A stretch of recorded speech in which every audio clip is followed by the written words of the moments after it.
Assalomu alaykum. Bugungi treykinimni to'ldirishni boshlaymiz. Har doimgidek ob-havodan boshlaymiz. Bugun ob-havo juda quyoshli bo'ldi. Harorat treykeriga keladigan bo'lsak, haroratimiz 27-30 gradusgacha bo'ldi. Bundan keyin kunning bahosi bugun kunim judayam yaxshi o'tdi. Shuning uchun yashil rang bilan belgilab qo'ydim. Endi esa xavotir treykeriga keladigan bo'lsak, hech qanaqa xavotir sezmaganligim uchun buni ham yashil bilan belgiladim.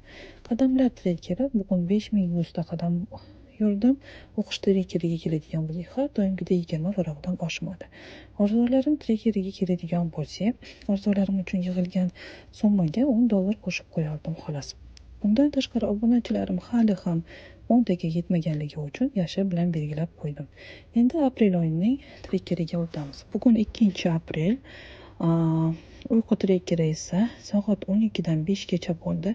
Kam uxlaganligim sababli 2 ta yulduzchani belgilab qo'ydim.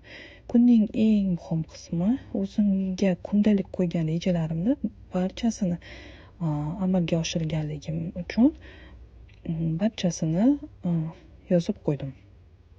Keyingi esa kayfiyatlar treykeriga keladigan bo'lsak, xotirjamlik va ozroq dangasalik his qilganligim uchun ushbu gulimni shunaqa ko'rinishda, ajoyib bir ko'rinishda bo'yab qo'ydim.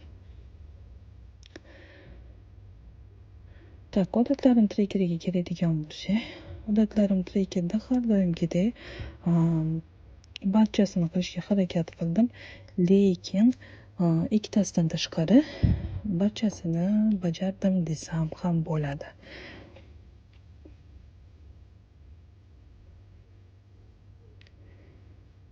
Bundan tashqari qadamlar treykeriga 5100 ta qadam yurganimni yozib qo'ydim va oyoqchani yashil rangga bo'yab qo'ydim.